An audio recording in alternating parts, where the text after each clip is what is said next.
Hello, नमस्कार। स्वागत है आप सभी का अग्रिम एमपीपीएससी एकेडमी में। और दोस्तों, हम बात करेंगे आज के इस टॉपिक में भारत निर्वाचन आयोग के बारे में। और इस पूरे टॉपिक में दोस्तों हम लोग देखेंगे भारत निर्वाचन आयोग से संबंधित प्रावधान कौन-कौन से हैं और संविधान में इसके बारे में क्या-क्या उपबंध किया गया है, और जो संविधान में इनके अनुच्छेद हैं उनको भी थोड़ा-सा देखेंगे और समझेंगे। ठीक है दोस्तों, और ये टॉपिक दोस्तों यूनिट नंबर 10 एमपीपीएससी प्रीलिम्स 2020 से संबंधित है। तो दोस्तों चलिए आरंभ करते हैं भारत निर्वाचन आयोग को। ठीक है दोस्तों, भारत निर्वाचन आयोग देश में स्वतंत्र एवं निष्पक्ष चुनाव संपन्न कराने के उद्देश्य से देश में क्या है दोस्तों, स्वतंत्र और निष्पक्ष चुनाव हो, इसके उद्देश्य से भारतीय संविधान में क्या किया गया था, निर्वाचन आयोग इलेक्शन कमीशन के रूप में एक स्थायी एवं स्वतंत्र निकाय का प्रावधान किया गया है। तो एक स्थायी और स्वतंत्र निकाय है भारत निर्वाचन आयोग दोस्तों, और संविधान में इसका क्या किया गया है दोस्तों, प्रावधान किया गया है। भारतीय संविधान के भाग 15 में अनुच्छेद 324 से 329 तक निर्वाचन आयोग तथा निर्वाचन से संबंधित उपबंध दिए गए हैं। तो भारतीय संविधान के भाग 15 में कौन सा भाग दोस्तों, भाग 15 में अनुच्छेद 324 से लगाकर 329 तक में क्या है, निर्वाचन आयोग तथा निर्वाचन से संबंधित उपबंध दिए गए हैं। और भारतीय संविधान में निर्वाचन आयोग के कार्य एवं शक्तियों का वर्णन किया गया है।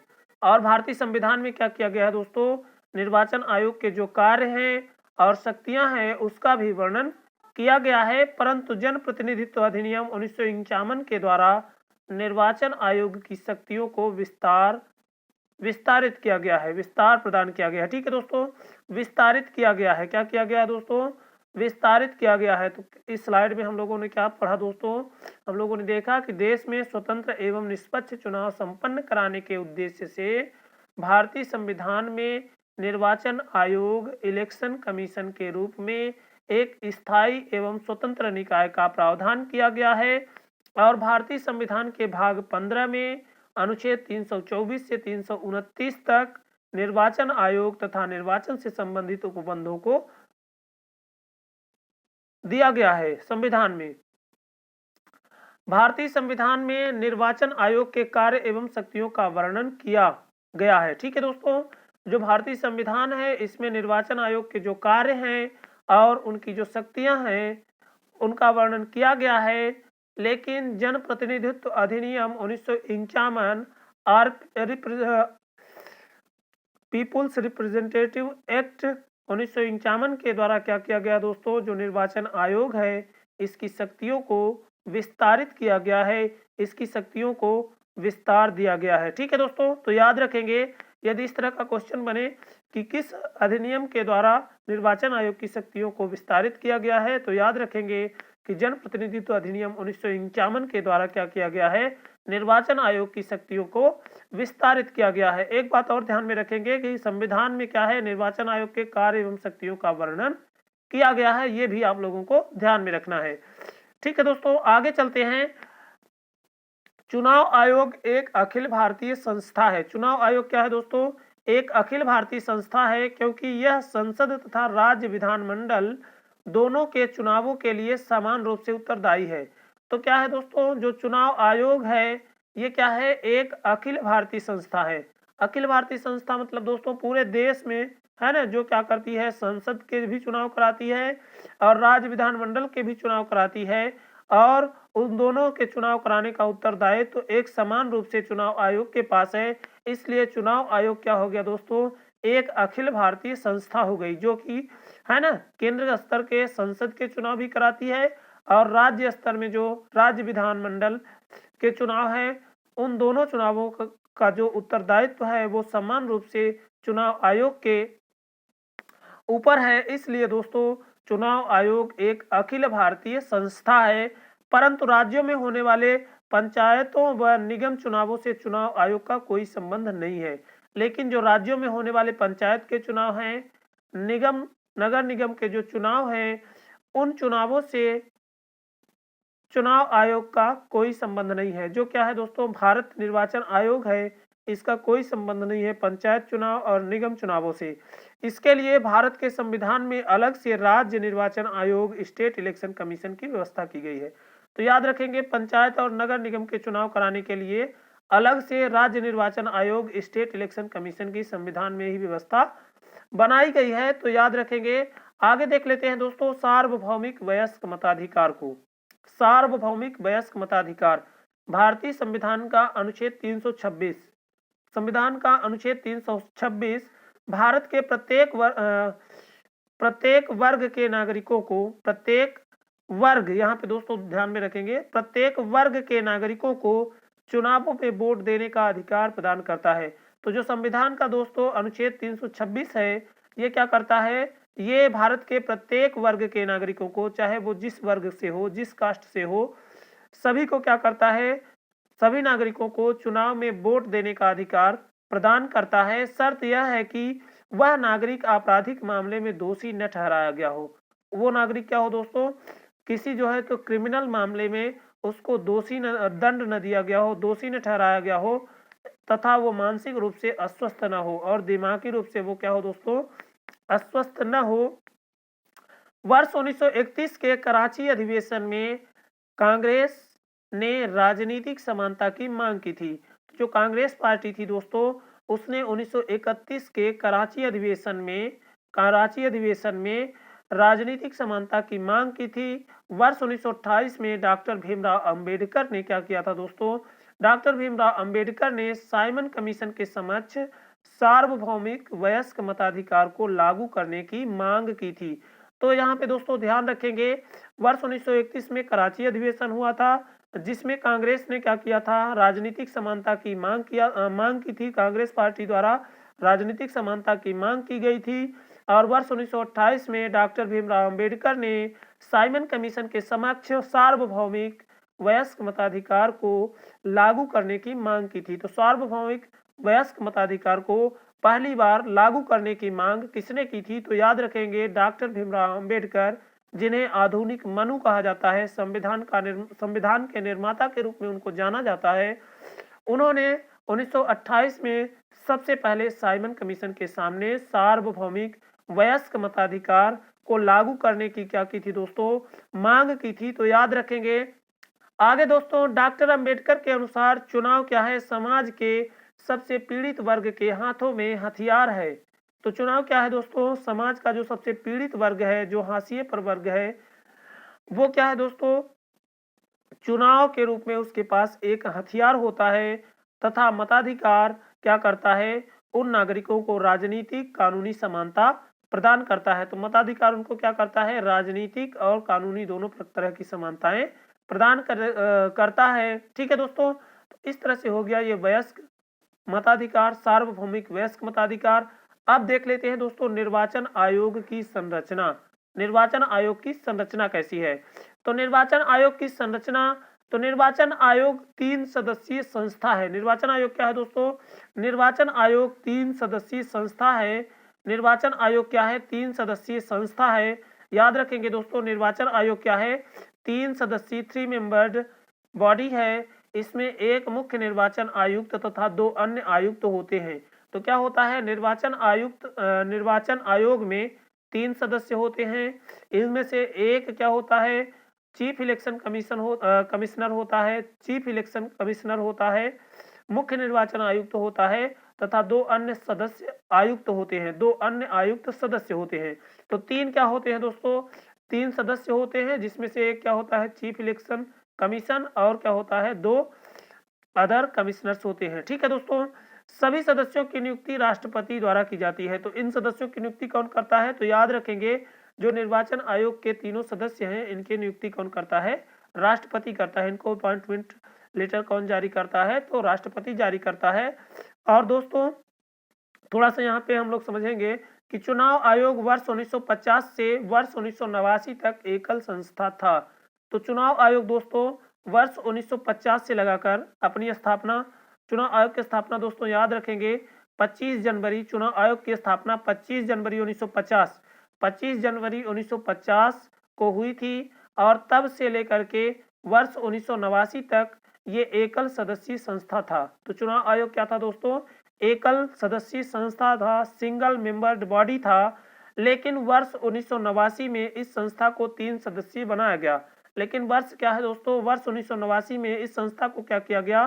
3 मेंबर्ड बना दिया गया, 3 सदस्यीय बनाया गया और अगले ही वर्ष पुनः अगले ही वर्ष इसे 1 सदस्यीय बना दिया गया और अगले ही वर्ष 1990 में इसको पुनः से 1 सदस्यीय बना दिया और इसके बाद 1993 में पुनः 3 सदस्यीय कर दिया गया और 1993 में इसको क्या किया गया दोस्तों? फिर से 3 सदस्यीय कर दिया गया। तो याद रखेंगे दोस्तों 1950 से 1989 तक चुनाव आयोग सिंगल मेंबर्ड था, सिंगल मेंबर्ड बॉडी था, एकल सदस्यीय संस्था थी। चुनाव आयोग क्या थी दोस्तों? एकल सदस्यीय संस्था था। लेकिन वर्ष 1989 में इस संस्था को 3 सदस्यीय बनाया गया, लेकिन पुनः इसको अगले वर्ष क्या किया गया? 1 सदस्यीय बना दिया गया। इसके बाद वर्ष 1993 में फिर से इसको 3 सदस्यीय कर दिया गया है और वर्तमान में निर्वाचन आयोग की संरचना को लेकर विवाद उठ रहे हैं। तो पुनः से 1993 से ये अब क्या है? वर्तमान तक ये क्या है दोस्तों? 3 सदस्यीय संस्था है। वर्तमान में निर्वाचन आयोग की संरचना को लेकर विवाद उठ रहे हैं। तो वर्तमान में क्या है दोस्तों? जो निर्वाचन आयोग है इसकी संरचना को लेकर के विवाद खड़ा हो रहा है। इसमें सदस्यों की नियुक्ति हेतु एक समिति के गठन की मांग की जा रही है। याद रखेंगे अभी केवल मांग की जा रही है कि निर्वाचन आयोग की जो संरचना है ना, उसको लेकर के जो विवाद उठ रहा है तो उसमें यह मांग की जा रही है कि जो सदस्यों की नियुक्ति है उसको एक समिति के द्वारा जो है तो सदस्यों की नियुक्ति की जानी चाहिए, जिसमें राष्ट्रपति, प्रधानमंत्री, राज्यसभा के सभापति और विपक्ष के नेता सम्मिलित हों। ऐसा मांग की जा रही है दोस्तों। अभी इस तरह का प्रोसीजर है नहीं, ऐसी मांग की जा रही है। ठीक है दोस्तों, तो याद रखेंगे अभी क्या है? अभी वर्तमान में जो सभी सदस्य हैं, तीनों सदस्य हैं, इनकी नियुक्ति राष्ट्रपति के द्वारा की जाती है। इनको अपॉइंटमेंट लेटर कौन जारी करता है? राष्ट्रपति महोदय जारी करते हैं। ठीक है दोस्तों, अब ऐसा मांग कर रहा है उनकी संरचना को लेकर जो विवाद है तो उसमें इस तरह की मांग की जा रही है कि एक समिति का गठन होना चाहिए जिसमें राष्ट्रपति, प्रधानमंत्री और राज्यसभा के सभापति एवं विपक्ष के नेता शामिल हों। वो क्या करे? निर्वाचन आयुक्तों की नियुक्ति के संबंध में क्या करे? रिकमेंड करे राष्ट्रपति को, तब राष्ट्रपति क्या करे? नियुक्ति करे। ठीक है दोस्तों, इस तरह से मांग की जा रही है। अभी इस तरह का कोई प्रोसीजर है नहीं। अन्य आयुक्त, निर्वाचन आयोग एक सामूहिक संस्था है। निर्वाचन आयोग क्या है दोस्तों? निर्वाचन आयोग एक सामूहिक संस्था है। निर्वाचन आयोग क्या है दोस्तों? एक सामूहिक संस्था है जिसमें मुख्य निर्वाचन आयुक्त की प्रस्थिति, मुख्य निर्वाचन आयुक्त की दोस्तों प्रस्थिति में, मुख्य निर्वाचन आयुक्त की प्रस्थिति अन्य निर्वाचन आयुक्तों की तुलना में उच्चतर नहीं है। तो निर्वाचन आयोग एक सामूहिक संस्था है। क्या है दोस्तों? एक सामूहिक संस्था है ना, एक समूह के रूप में कार्य करने वाली संस्था है जिसमें क्या है? जो चीफ इलेक्शन कमिश्नर है, मुख्य निर्वाचन आयुक्त की प्रस्थिति है वो अन्य निर्वाचन आयुक्तों की तुलना में उच्चतर नहीं है। अन्य जो निर्वाचन आयुक्त हैं उनकी तुलना में क्या है? वो उच्चतर नहीं है, ज्यादा नहीं है, बल्कि मुख्य निर्वाचन आयुक्त की प्राथमिकता केवल इतनी ही है कि वह निर्वाचन आयोग की बैठक की अध्यक्षता करता है। मुख्य निर्वाचन आयुक्त के पास केवल इतनी ही पावर है दोस्तों कि वो क्या करता है? केवल इतनी ही पावर है कि वो क्या करता है? वो केवल बैठक की अध्यक्षता करता है। क्या करता है? निर्वाचन आयोग की जब भी बैठक होती है तो उसकी अध्यक्षता का काम कौन करता है? तो उसकी अध्यक्षता का कार्य मुख्य निर्वाचन आयुक्त करता है और मुख्य निर्वाचन आयुक्त व अन्य 2 निर्वाचन आयुक्तों के पास समान शक्तियां होती हैं। तो 1+3 1+2 ये जो तीनों हैं इनके पास पावर कितनी होती है दोस्तों? पावर एक समान होती है तथा उनके वेतन भत्ते व दूसरे लाभ भी एक जैसे होते हैं।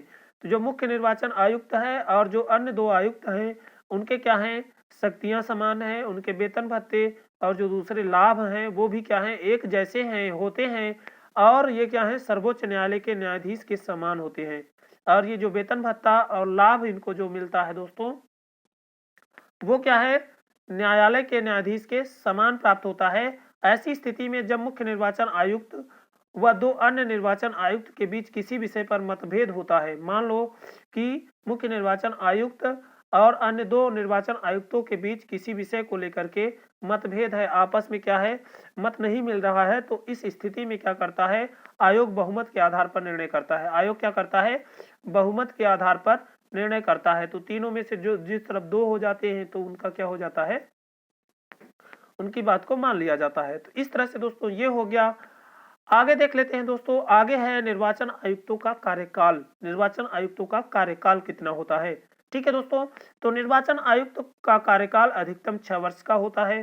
तो क्या है, मैक्सिमम 6 ईयर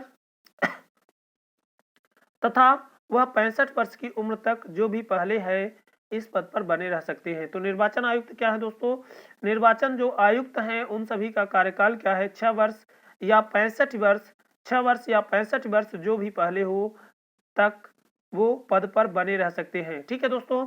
तो निर्वाचन आयुक्तों का जो कार्यकाल है वो अधिकतम 6 वर्ष का है। 6 वर्ष से ज्यादा वो जो है तो पद धारण नहीं कर सकेंगे, और या कि वो 65 वर्ष की उम्र के हो जाएं तब वो क्या करेंगे, पद पर नहीं रहेंगे। तो इस तरह से जो भी पहले हो, 6 वर्ष या 65 वर्ष जो भी पहले हो इस पद पर बने रह सकते हैं। तो जो भी पहले हो इस पद पर क्या रहेंगे, वो बने रहेंगे, ठीक है दोस्तों। वह किसी भी समय त्यागपत्र दे सकते हैं, और निर्वाचन आयुक्त क्या कर सकते हैं दोस्तों, किसी भी समय त्यागपत्र दे सकते हैं तथा उन्हें कार्यकाल समाप्ति से पूर्व भी हटाया जा सकता है। तो वो त्यागपत्र दे सकते हैं, हमेशा राष्ट्रपति को त्यागपत्र देंगे, ठीक है दोस्तों। तो वो किसी भी समय त्यागपत्र दे सकते हैं तथा उन्हें कार्यकाल समाप्त होने से पूर्व भी हटाया जा सकता है। उनको कार्यकाल समाप्त होने से पहले भी हटा सकते हैं, ठीक है दोस्तों। और उसके लिए पद से हटाने का जो प्रावधान है वो क्या है दोस्तों, निर्वाचन आयुक्तों को पद से हटाने का जो प्रावधान है, तो निर्वाचन आयुक्तों की नियुक्ति राष्ट्रपति के द्वारा की जाती है, इसलिए वैधानिक रूप से निर्वाचन आयुक्तों को हटाने की शक्ति राष्ट्रपति में निहित होती है। तो जो निर्वाचन आयुक्त हैं इनको हटाने की शक्ति किसमें होती है, तो इनको हटाने की शक्ति जो है वो राष्ट्रपति में निहित होती है। लेकिन मुख्य निर्वाचन आयुक्त स्वतः संज्ञान लेते हुए निर्वाचन आयुक्तों को नहीं हटा सकता। जो मुख्य निर्वाचन आयुक्त है वो स्वयं संज्ञान लेकर के जो निर्वाचन आयुक्त हैं उनको नहीं हटा सकता है। मुख्य निर्वाचन आयुक्त को हटाने की प्रक्रिया, मुख्य निर्वाचन आयुक्तों को हटाने की प्रक्रिया उसी प्रकार है जैसे उच्चतम न्यायालय के मुख्य निर्वाचन आयुक्त को हटाने की प्रक्रिया उसी प्रकार है जो उच्चतम न्यायालय के न्यायाधीश को, जिस प्रक्रिया से उच्चतम न्यायालय के न्यायाधीशों को हटाया जाता है। तो जिस प्रक्रिया से क्या होता है, जो उच्चतम न्यायालय है उनके न्यायाधीशों को हटाया जाता है, उसी प्रक्रिया से क्या किया जाता है, उसी प्रक्रिया से क्या किया जाता है दोस्तों, उसी प्रक्रिया से मुख्य निर्वाचन आयुक्त को भी हटाया जाता है। भारत में निर्वाचन आयुक्त राष्ट्रपति के प्रसाद पर्यंत पद धारण नहीं करता है। यहाँ पे याद रखेंगे, प्रसाद पर्यंत जो है पद धारण नहीं करता है कौन, भारत में जो निर्वाचन आयुक्त होते हैं वो राष्ट्रपति के प्रसाद पर्यंत टिल द प्लेजर पद धारण नहीं करते हैं। राष्ट्रपति मुख्य निर्वाचन आयुक्त की सहमति के बिना अन्य निर्वाचन आयुक्त को नहीं हटा सकता। जो राष्ट्रपति है वो मुख्य निर्वाचन आयुक्त से क्या करेगा, सलाह करेगा और उनकी सहमति प्राप्त करेगा, और उनकी सहमति यदि नहीं मिलती तो वो क्या कर सकेगा, अन्य जो निर्वाचन आयुक्त हैं उनको हटा नहीं सकेगा। यहाँ पे थोड़ा सा दोस्तों ध्यान देने की बात है कि उच्चतम न्यायालय के न्यायाधीशों को किस तरह से हटाया जाता है, क्योंकि यहाँ पे आ गया है मुख्य निर्वाचन आयुक्त को जो हटाने की प्रक्रिया है वो क्या है, उच्चतम न्यायालय के न्यायाधीशों को हटाने की प्रक्रिया के समान होगी। तो इस तरह से दोस्तों यहाँ पे ये समझना थोड़ा सा जरूरी हो जाता है। बीफ में थोड़ा सा समझ लेते हैं दोस्तों कि किस तरह से जो है तो उच्चतम न्यायालय के न्यायाधीशों को हटाया जाता है।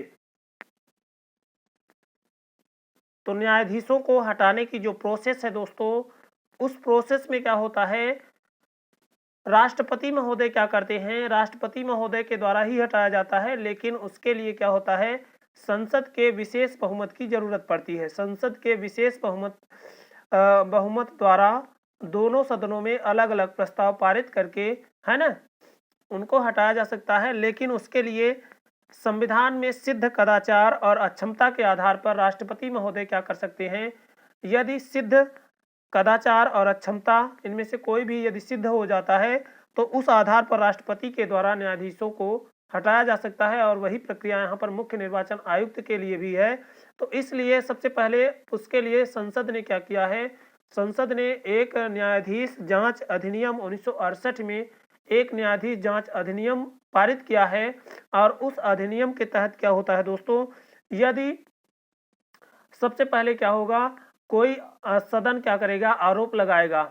और क्या है, इस तरह का आरोप कोई भी सदन लगा सकता है, चाहे वो राज्यसभा हो या लोकसभा हो। यदि क्या करता है, लोकसभा आरोप लगाती है तो उसको 100 सदस्यों अथवा 100 सदस्यों का समर्थन होना जरूरी है। और यदि क्या है, राज्यसभा आरोप लगाती है तो 50 सदस्यों का समर्थन होना जरूरी है। अध्यक्ष सभापति प्रस्ताव को क्या कर सकता है, स्वीकृत कर सकता है अथवा अस्वीकृत कर सकता है। यदि क्या है, स्वीकृत हो जाएगा तो 3 मेंबर क्या होगी, समिति बनेगी। यदि क्या करता है, सभापति या अध्यक्ष क्या करता है, उसको प्रस्ताव को वहीं पर क्या कर देता है, अस्वीकृत कर देता है, तो वो रिजोल्यूशन वहीं पर क्या हो जाएगा, समाप्त हो जाएगा। तो इस तरह से यदि प्रस्ताव क्या है, वहां पर क्या होता है, यदि प्रस्ताव अध्यक्ष या सभापति के द्वारा स्वीकार किया जाता है तो एक 3 सदस्यीय समिति का गठन किया जाएगा। और उस समिति के सदस्य एक क्या होगा, भारत का मुख्य न्यायाधीश होगा। ठीक है, अगर मुख्य न्यायाधीश नहीं है तो उच्चतम न्यायालय का कोई अन्य न्यायाधीश हो सकता है और उच्च न्यायालय का मुख्य न्यायाधीश होगा, साथ ही साथ एक प्रख्यात न्यायविद होगा।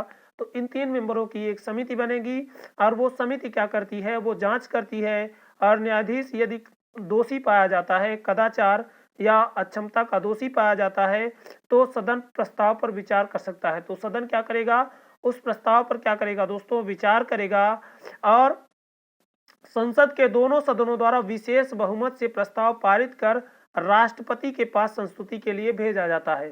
क्या होता है, विशेष बहुमत संसद क्या करती है, 2/3 मेजोरिटी विशेष बहुमत के द्वारा क्या करती है, 2/3 बहुमत से प्रस्ताव पारित करती है।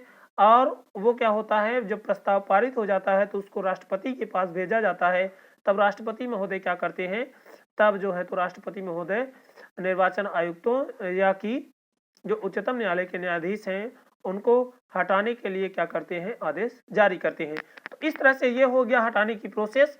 अब चलते हैं आगे, निर्वाचन आयोग के कार्य देख लेते हैं। तो चुनावों से संबंधित समस्त व्यवस्था करना निर्वाचन आयोग का मुख्य कार्य है। तो चुनाव से संबंधित जो सारी व्यवस्था है उसकी जिम्मेदारी किसके पास है, तो उसकी जिम्मेदारी है निर्वाचन आयोग के पास, चुनाव आयोग के पास। ठीक है दोस्तों, और वो क्या है, उसका मुख्य कार्य है संसद, राज्य के विधानमंडल, राष्ट्रपति, उपराष्ट्रपति के पदों के लिए निर्वाचन के संदर्भ में चुनाव आयोग की शक्तियां व कार्यों को 3 श्रेणियों में बांटा जा सकता है। तो प्रशासनिक कार्य एक है, दूसरा सलाहकारी कार्य है, तीसरा दोस्तों अर्ध न्यायिक कार्य है। तो 3 तरह के कार्य निर्वाचन आयोग करता है, एक तो प्रशासनिक कार्य, दूसरा सलाहकारी कार्य और तीसरा अर्ध न्यायिक कार्य।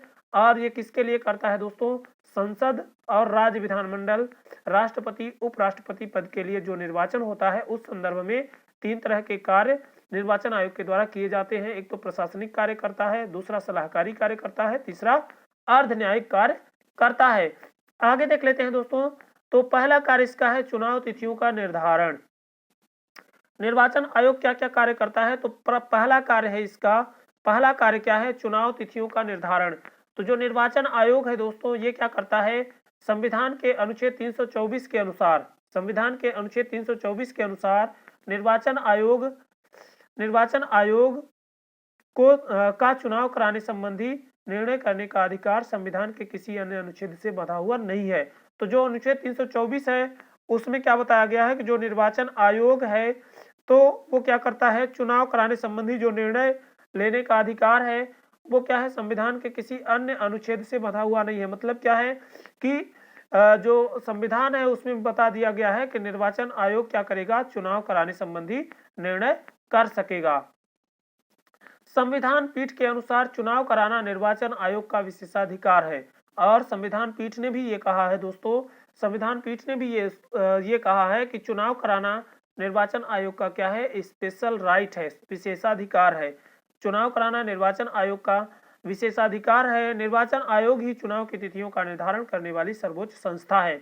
और चुनाव की तिथियां क्या होगी, है ना, उनका निर्धारण करने का कार्य कौन करेगा, तो वो कार्य करने वाला चुनाव आयोग होगा। और वो क्या होगा, सर्वोच्च संस्था होगी। वो क्या होगी, सर्वोच्च संस्था होगी। वही क्या करेगी, चुनाव की तिथियों का निर्धारण करेगी। आगे देख लेते हैं दोस्तों, चुनाव क्षेत्रों का परिसीमन या सीमांकन। चुनाव क्षेत्रों का परिसीमन या सीमांकन किस तरह से होता है, तो निर्वाचन आयोग का महत्वपूर्ण कार्य चुनाव क्षेत्रों का सीमांकन करना है। परिसीमन आयोग अधिनियम 1952 में, परिसीमन आयोग अधिनियम 1952 में यह प्रावधान है कि 10 वर्ष बाद होने वाली प्रत्येक जनगणना के उपरांत निर्वाचन क्षेत्रों का सीमांकन किया जाना चाहिए। हर 10 साल बाद जो जनगणना होती है उसके बाद क्या होना चाहिए, निर्वाचन क्षेत्रों का सीमांकन किया जाना चाहिए। मुख्य चुनाव आयुक्त परिसीमन आयोग के पदेन सदस्य होते हैं। तो यहाँ पे ध्यान रखेंगे कि जो मुख्य निर्वाचन आयुक्त है वो परिसीमन आयोग का पदेन सदस्य। यहाँ पे पदेन सदस्य का मतलब है दोस्तों कि जो उस पद पर आता है वो अपने आप क्या हो जाता है, इस परिसीमन आयोग का सदस्य बन जाता है। तो चुनाव मुख्य चुनाव आयुक्त क्या है, परिसीमन आयोग का पदेन सदस्य होता है। तो यदि कोई मुख्य चुनाव आयुक्त बनता है तो वो अपने आप क्या हो जाएगा, जो लिमिटेशन कमीशन होगा, डिलिमिटेशन कमीशन होगा, परिसीमन आयोग होगा, उसका अपने आप पदेन सदस्य, अपने आप सदस्य बन जाता है। और उसके अतिरिक्त इस समय उच्चतम न्यायालय अथवा उच्च न्यायालयों के 2 अवकाश प्राप्त न्यायाधीश होते हैं। और इस समय क्या होता है, जो उच्चतम न्यायालय अथवा उच्च न्यायालय के 2 अवकाश प्राप्त न्यायाधीश इसमें होते हैं। किसमें, डिलिमिटेशन कमीशन में, परिसीमन आयोग में। ठीक है, एक तो मुख्य चुनाव आयुक्त होता है और दूसरा उच्चतम न्यायालय या उच्च न्यायालयों के 2 अवकाश प्राप्त न्यायाधीश होते हैं। तो याद रखेंगे जो परिसीमन आयोग है उसकी जो संरचना है तो वो भी 3 सदस्यीय है। उसमें क्या है, एक तो क्या है, मुख्य निर्वाचन आयुक्त होता है, दूसरा या तो उच्चतम न्यायालय या कि सुप्रीम कोर्ट, हाई कोर्ट से क्या होंगे, एक क्या होंगे, न्यायाधीश जो कि सेवानिवृत्त हो गए हैं उनको रखा जाता है। मतदाता सूचियां तैयार करना, प्रिपरेशन ऑफ इलेक्टोरल रोल्स, ये क्या है, निर्वाचन आयोग का तीसरा काम है।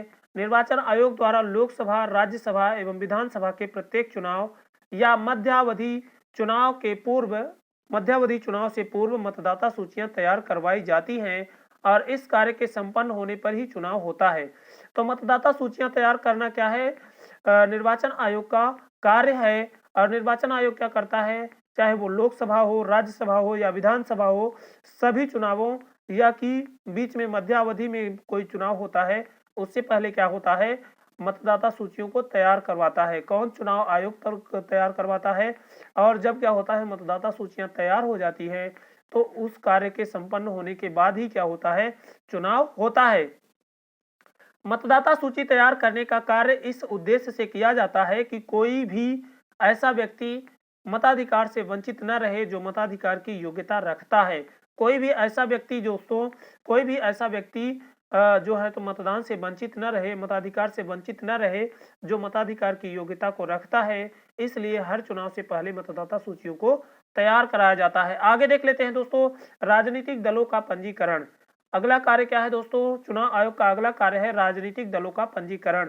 तो जनप्रतिनिधित्व अधिनियम 1954 के अनुसार, जनप्रतिनिधित्व अधिनियम 1954 के अनुसार निर्वाचन आयोग द्वारा राजनीतिक दलों, यहाँ पे दोस्तों थोड़ा सा मिसप्रिंट है, दलों, निर्वाचित आयोग द्वारा राजनीतिक दलों की पंजीकरण रजिस्ट्रेशन की व्यवस्था है। तो जनप्रतिनिधित्व अधिनियम 1954 में बना था, उसके अनुसार जो निर्वाचन आयोग है उसके द्वारा क्या होता है, जो राजनीतिक दल हैं उनके पंजीकरण की, रजिस्ट्रेशन की व्यवस्था की गई है। निर्वाचन आयोग द्वारा पंजीकृत दल को चुनाव में उसके प्रदर्शन को देखते हुए कुछ शर्तों के आधार पर राष्ट्रीय अथवा राज्य स्तरीय दल के रूप में मान्यता प्रदान की जाती है। तो निर्वाचन आयोग द्वारा पंजीकृत जो दल हैं उनको चुनाव में उनके प्रदर्शन को देखते हुए कुछ शर्तों के आधार पर राष्ट्रीय अथवा राज्य स्तरीय दल के रूप में मान्यता प्रदान की जाती है। राष्ट्रीय दल को एक विशेष चुनाव चिन्ह आवंटित होता है और जो राष्ट्रीय दल होता है दोस्तों उसको क्या होता है, एक विशेष चुनाव चिन्ह आवंटित होता है जिसे वह पूरे भारत में प्रयोग कर सकता है। राज्य स्तरीय दलों के लिए उसके राज्य में अथवा अन्य राज्यों में चुनाव चिन्ह आरक्षित होते हैं जिसमें उन्हें मान्यता प्राप्त होती है, जिसमें उनको क्या प्राप्त होती है, मान्यता प्राप्त होती है।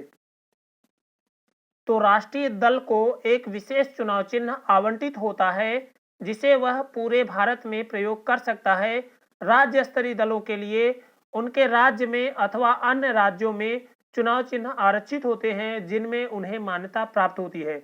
तो होता क्या है दोस्तों, राष्ट्रीय दल को क्या होता है, एक विशेष चुनाव चिन्ह मिला होता है जिसे वो क्या करता है, पूरे भारत में प्रयोग कर सकता है, पूरे देश में प्रयोग कर सकता है। और जो राज्य स्तरीय दल हैं उनके लिए राज्य में अथवा अन्य राज्यों में चुनाव चिन्ह आरक्षित होते हैं जिनमें उनको मान्यता मिली होती है। आगे देख लेते हैं दोस्तों, अर्ध न्यायिक कार्य, क्वासी जुडिशियल फंक्शन। चुनाव आयोग के अर्ध न्यायिक कार्य कौन कौन से हैं?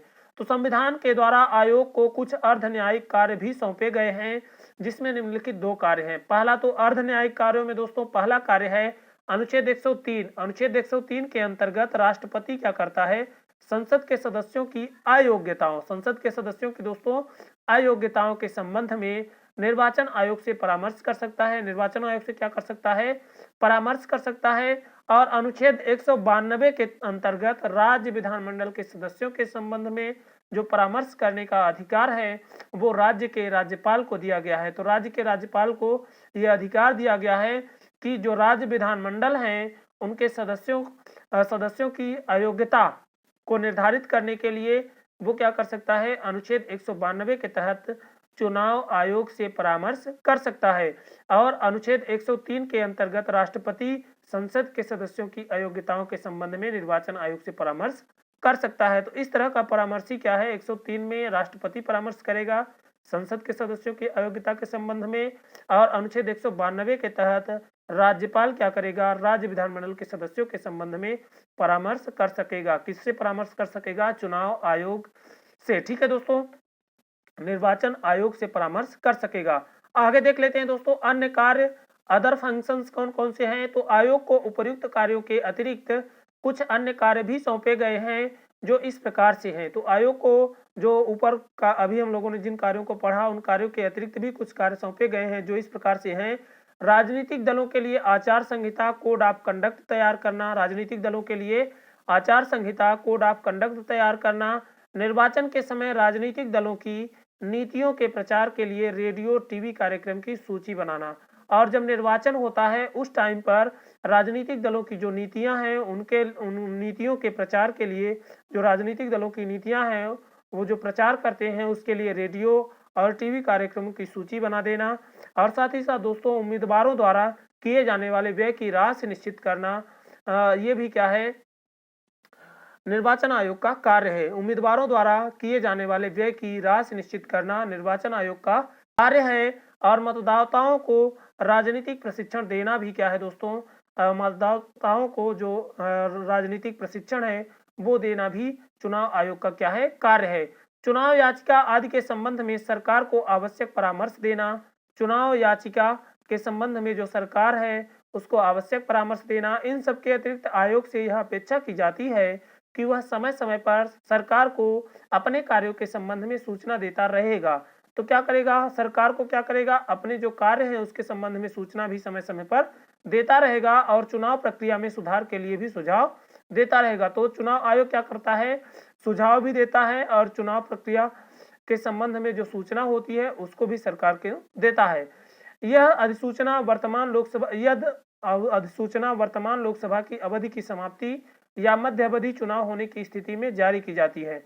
और क्या होता है, अधिसूचना जो है वो वर्तमान लोकसभा की अवधि की समाप्ति या मध्य अवधि चुनाव होने की स्थिति में भी जारी की जाती है। और इसके उपरांत चुनाव आयोग क्या करता है, मतदान की तिथियों की घोषणा करता है। और जब अधिसूचना जारी हो जाती है तो उसके बाद क्या होता है दोस्तों, उसके बाद चुनाव आयोग मतदान की तिथियों की घोषणा करता है जिसे निर्वाचन प्रक्रिया का दूसरा चरण कहा जाता है। तो निर्वाचन प्रक्रिया की दूसरा चरण क्या है, मतदान की तिथियों की घोषणा है। और पहला चरण क्या हो गया, जो अधिसूचना जारी होती है उसको पहला चरण कहते हैं। तो अधिसूचना कौन जारी करता है, तो यहाँ पे याद रखेंगे अधिसूचना जारी करता है कौन, राष्ट्रपति। और क्या है, तिथियां जारी करता है कौन, तिथियां जारी करने का काम कौन करता है, तो तिथियां जारी करने का काम करता है निर्वाचन आयोग। निर्वाचन से संबंधित अनुच्छेद कौन कौन से हैं, तो अनुच्छेद और विषय वस्तु इस तरह से हम लोग देखेंगे। तो अनुच्छेद 324 क्या कहता है दोस्तों, अनुच्छेद 24 कहता है कि चुनाव कार्य के अधीक्षण, निर्देशन तथा निर्देशन की शक्ति किसमें है, चुनाव आयोग में है। तो चुनाव आयोग को क्या है, चुनाव कार्य के अधीक्षण, निर्देशन तथा उसको जो है तो कराने की जो पूरी शक्ति है वो चुनाव आयोग में है। अनुच्छेद 325 चुनाव प्रक्रिया में शामिल होने के लिए धर्म, नस्ल, जाति अथवा लिंग के आधार पर अयोग्य नहीं होगा।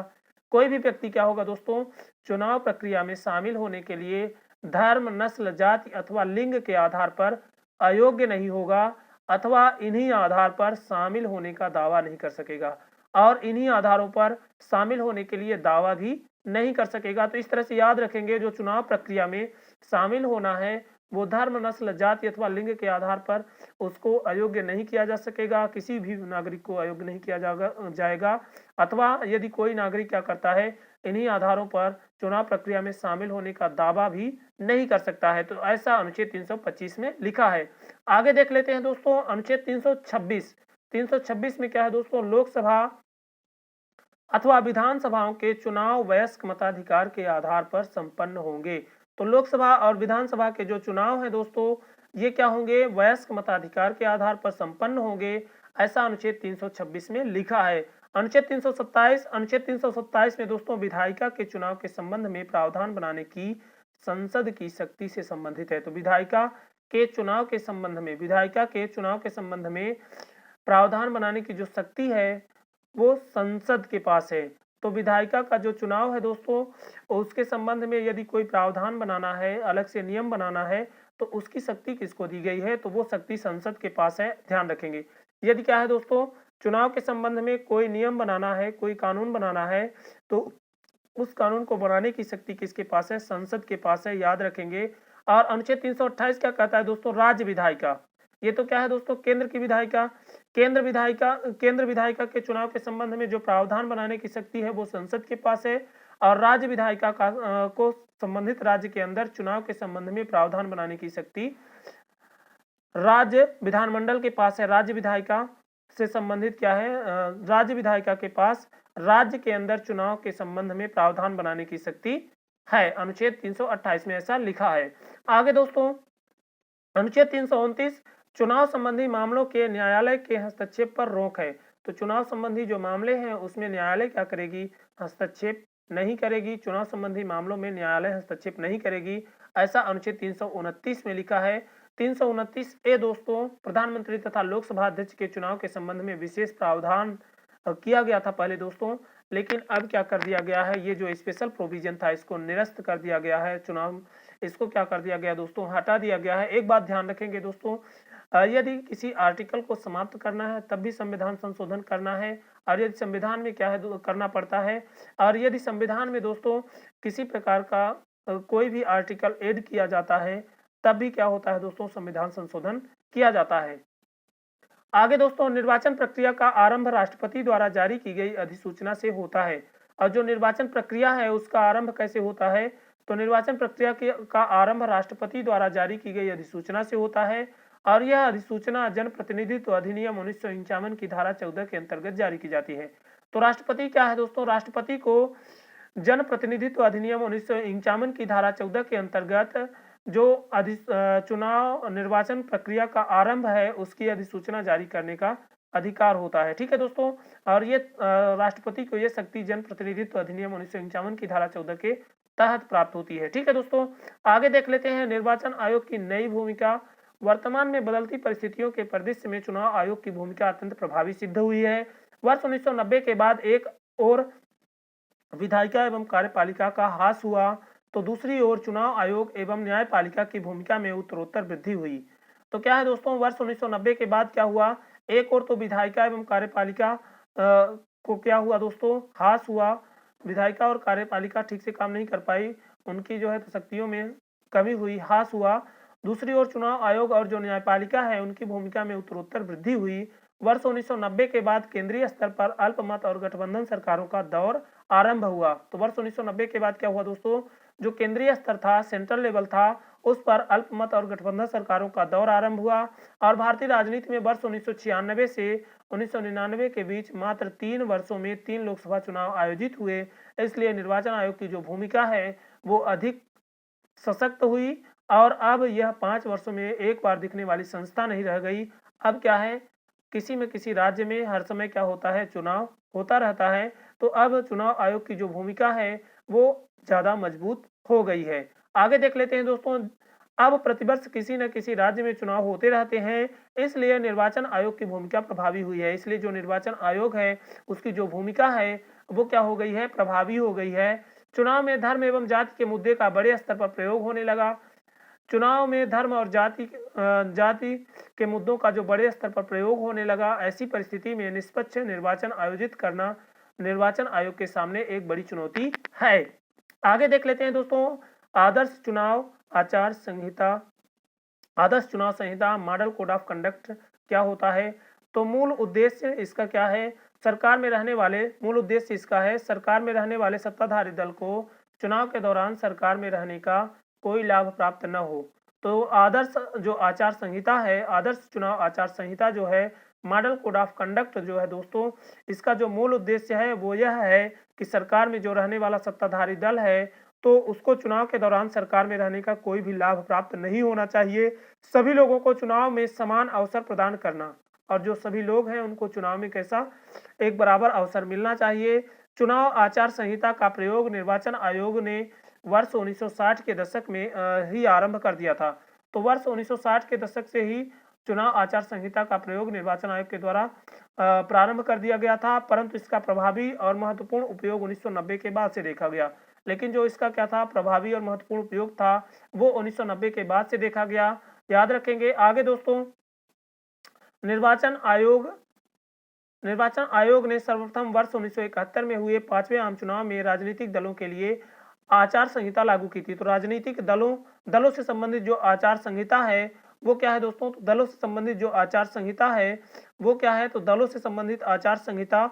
इसके बाद समय समय पर दलों से संबंधित आचार संहिता में निर्वाचन आयोग ने सर्वप्रथम क्या किया था? वर्ष 1971 में हुए 5वें आम चुनाव में राजनीतिक दलों के लिए आचार संहिता लागू की थी। तो 1971 में जो 5वां आम चुनाव हुआ था, उस टाइम पर क्या किया था? निर्वाचन आयोग ने दलों के लिए आचार संहिता लागू की थी। इसके बाद समय समय पर आचार संहिता को संशोधित किया गया तथा राजनीतिक दलों के लिए निर्देश जारी किए गए।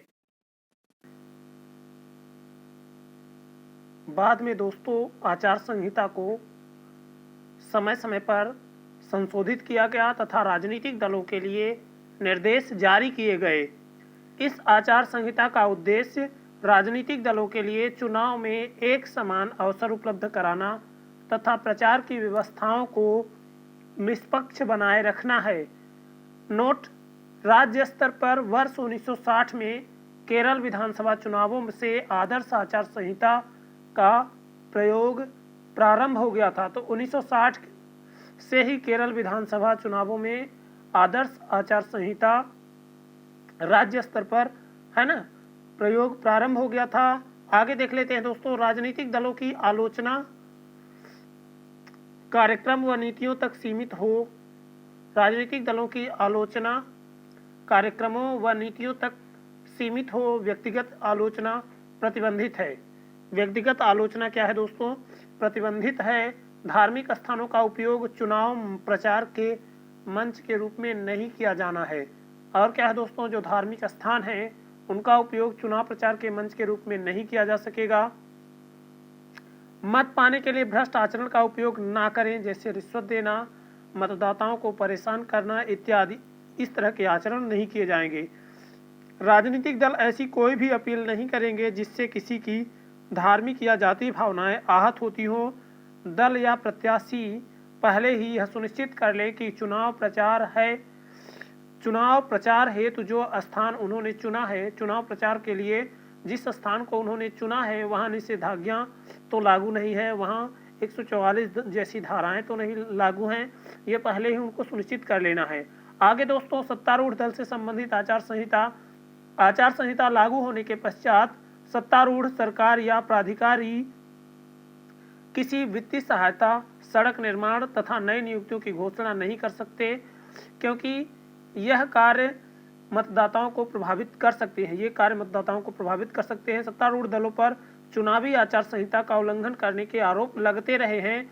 विपक्षी दलों का मानना है कि सत्तारूढ़ दल सरकारी मशीनरी का दुरुपयोग करती है। विपक्षी दल ये मानते हैं कि जो सत्तारूढ़ दल है वो सरकार की जो मशीनरी है, सरकारी जो तंत्र है उसका दुरुपयोग करता है एवं अपने दल के प्रचार के लिए सरकारी धन का भी प्रयोग करता है। और अपने दल के प्रचार के लिए क्या करता है दोस्तों, सरकारी धन का भी क्या करता है, प्रयोग करता है। साथ ही सरकारी मीडिया का भी दुरुपयोग करते हैं। ऐसी स्थिति में निर्वाचन आयोग उपयुक्त आरोपों की जांच करता है और यदि इस तरह की स्थिति उत्पन्न होती है तो जो निर्वाचन आयोग है वो क्या करता है, उपयुक्त आरोपों की जांच करता है। आगे दोस्तों, चुनाव के समय आचार संहिता, अधिकृत कार्यकर्ताओं को पहचान पत्र देना और मतदान के दिन और इसके 24 घंटे पहले किसी को शराब वितरित नहीं की जा सकती। साथ ही साथ मतदाताओं को दी जाने वाली पर्ची सादे कागज पर होनी चाहिए, उसमें प्रतीक चिन्ह, अभ्यर्थी या दल का नाम नहीं होना चाहिए। निर्वाचन आयोग द्वारा राजनीति के अपराधीकरण पर अंकुश लगाने का प्रयत्न किया गया और उससे भी बढ़कर वर्ष 2007 में निर्वाचन आयोग ने पहली बार यह प्रावधान किया कि निर्वाचन में भाग ले रहे उम्मीदवारों को अपने नामांकन पत्र के साथ एक ऐसा शपथ पत्र प्रस्तुत करना होगा जिसमें उम्मीदवार अपनी शैक्षिक रिकॉर्ड, संपत्ति का विवरण तथा अपनी आपराधिक पृष्ठभूमि की घोषणा करेगा। तो क्या करेगा, अब 2007 से निर्वाचन आयोग ने पहली बार ये प्रावधान कर दिया कि उम्मीदवार जो अपना नामांकन भरेगा वो क्या करेगा दोस्तों, वो ऐसा शपथ पत्र प्रस्तुत करेगा जिसमें उम्मीदवार अपनी शैक्षिक रिकॉर्ड, संपत्ति का विवरण और साथ ही साथ आपराधिक पृष्ठभूमि की घोषणा भी करेगा। आगे देख लेते हैं दोस्तों, सत्ताधारी दल सरकारी धन का व्यय करके विज्ञापनों के माध्यम से उपलब्धियां नहीं गिनाएंगे। साथ ही साथ सत्ताधारी दल विश्राम गृह, डाक बंगले या सरकारी आवासों पर एकाधिकार नहीं करेंगे। वे इन स्थानों का प्रयोग प्रचार कार्यालयों के लिए नहीं कर सकते। मुख्यमंत्री या मंत्री शासकीय दौरा नहीं कर सकेंगे। विवेकाधीन निधि से अनुदान या स्वीकृत चुनाव उद्घोषणा के दौरान नहीं हो सकेगी। शासकीय सेवक किसी भी प्रत्याशी के लिए निर्वाचक, मतदाता या गणना एजेंट नहीं बनेंगे, मतदाता या गणना एजेंट नहीं बन सकेंगे शासकीय प्रत्याशी या शासकीय सेवक। ठीक है दोस्तों, निर्वाचन संबंधी संविधान संशोधन कौन कौन से हुए, तो भारतीय संविधान संशोधन अनुच्छेद 81(1) में 81(1) मई 1953 संसदीय क्षेत्र की अधिकतम जनसंख्या सीमा को समाप्त करने के लिए किया गया।